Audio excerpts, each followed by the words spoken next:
Desde o século XV, os portugueses buscavam na África os braços de que necessitavam para a lavoura e para a indústria vinícola. Com a descoberta do Brasil e a sua colonização, aumentou enormemente o tráfego de escravos. De Moçambique para Angola e de lá para o Brasil. Os negros destinados à mineração eram escolhidos na cultura bantu, por serem mais dóceis e mais habilidosos no uso de ferramentas. Os africanos desembarcavam no porto do Rio de Janeiro e rumavam a pé para Minas Gerais. Havia entre os cristãos velhos de Portugal um forte preconceito contra trabalhos manuais. Por isso, recorriam às mãos laboriosas dos negros para extrair ouro, diamantes e pedras preciosas. O Vale do Paraopeba, desde os primórdios do século XVIII, desenvolveu uma ampla atividade agrícola e pastoril para abastecer as populações das minas. Tanto o trabalho na terra quanto o pastoreio dos rebanhos foram exercidos pelo negro com eficiência. Ao invés da remuneração, o regime escravista usava a coação para obrigar os negros a produzirem.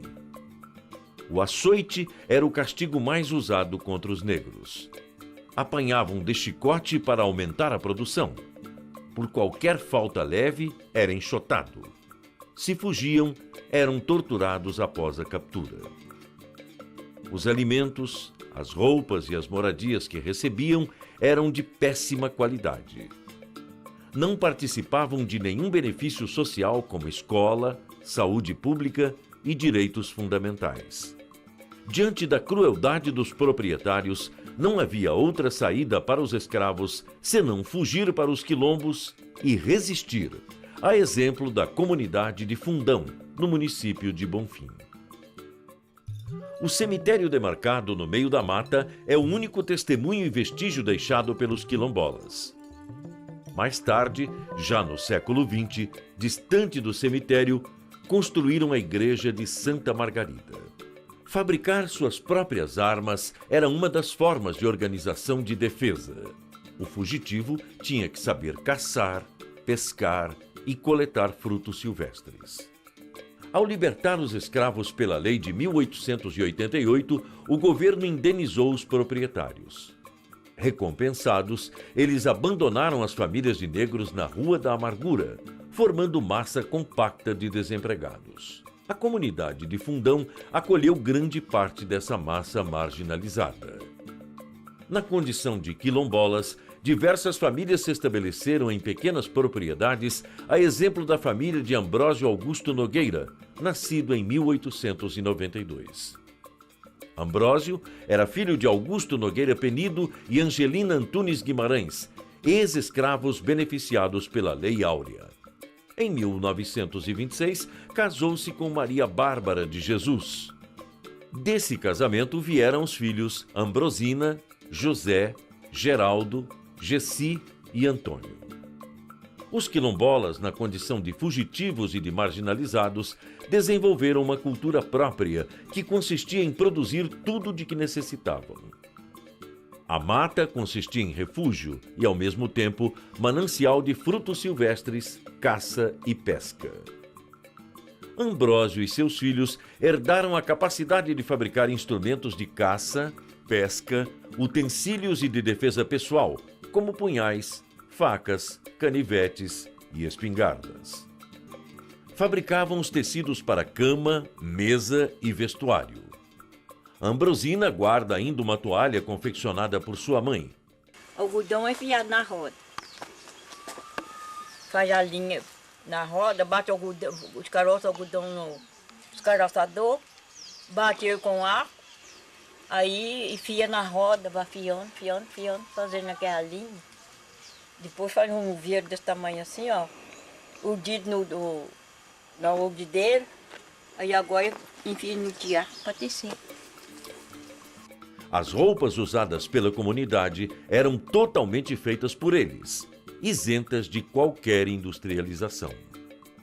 Além da coleta de frutos silvestres como araçá, araticum, pinha e gabiroba, a família mantém pomar rico em variedade e qualidade de frutas.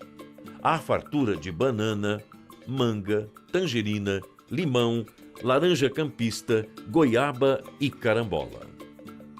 A arquitetura popular tradicional, herdada da situação de isolamento dos quilombolas, é praticada até hoje pela família, como na casa de pau a pique de Antônio. E o resto da madeira, o bonitão também me arrumou o carro de boi e arrumou um dos meninos para ajudar. Aí eu fui lá em cima, acabei de trazer o resto. E aí nós fomos mexendo. Depois eu renovei o pessoal, até o pessoal das minhas primas aí. Eu juntemos aí e barriemos a casa. Marcamos barrinhos e barriemos mesa. Os netos de Ambrósio, mesmo usando algum material industrializado em suas construções, continuam misturando as soluções naturais e artesanais. Registra-se a presença de uma medicina tradicional herdada dos quilombolas. Cultivam a abelha jataí para extração de mel muito fino, que é usado com fim medicinal. Ali pega o agrião, meio quilo de ramo de agrião, meio quilo de mel da abelha e meio quilo d'água. Tudo é 500 gramas. E põe a ferver. E aí para ir bebendo, corta a gripe. É bom até para acabar com bronquite. O que impressiona nesse grupo familiar é a criatividade associada à aptidão para trabalhos manuais. Nos beirais das casas, ao mesmo tempo que serve de ornato, as colmeias de abelha jataí são acondicionadas em caixas de goiabada recicladas. Os xaxins, ou hospedeiros de coqueiro para orquídeas, foram substituídos por garrafas PET cheias de terra com cavidades laterais para a planta. A concepção estética atua em sintonia com a natureza, como atestam os jardins nos arredores das casas. Flores delicadas como cravinas, dálias, crisântemos, rosas, lírios e bambuzinho. Isso aqui a gente coloca terra dentro do litro primeiro. Aí depois a gente esquenta uma colher, um cabo de colher no fogo e vai furando nos buraquinhos no litro. E depois a gente vai pegando as mudinhas e vai enfiando nos buraquinhos. Aí ela pega. O confinamento dos quilombolas proporcionou-lhes uma surpreendente criatividade. Atesta isso a inquietação experimental, o plantio de espécies desconhecidas como a castanha importada do norte do país. Notável na comunidade e na família Ambrósio é a tradição oral que reflete a cultura africana. Na condição de ágrafos, transmitem as histórias da família desde tempos remotos. Relatam como os antepassados conseguiam sobreviver. A casa da avó Angelina, as caçadas do pai, a pescaria dos irmãos, a fabricação artesanal de sabão, a tecelagem da mãe e da irmã Gersi, os chás medicinais.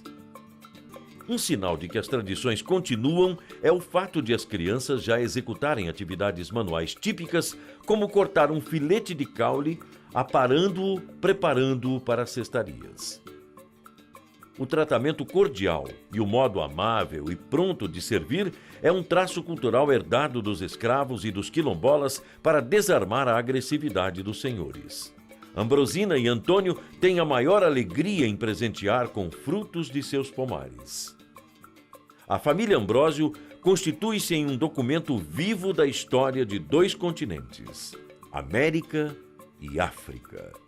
Na solidão de sua existência, ela preservou os traços de seus antepassados e desenvolveu um modo próprio de viver no mundo da exclusão social. É a prova de que a inteligência não é privilégio das etnias alvas, mas um bem da humanidade.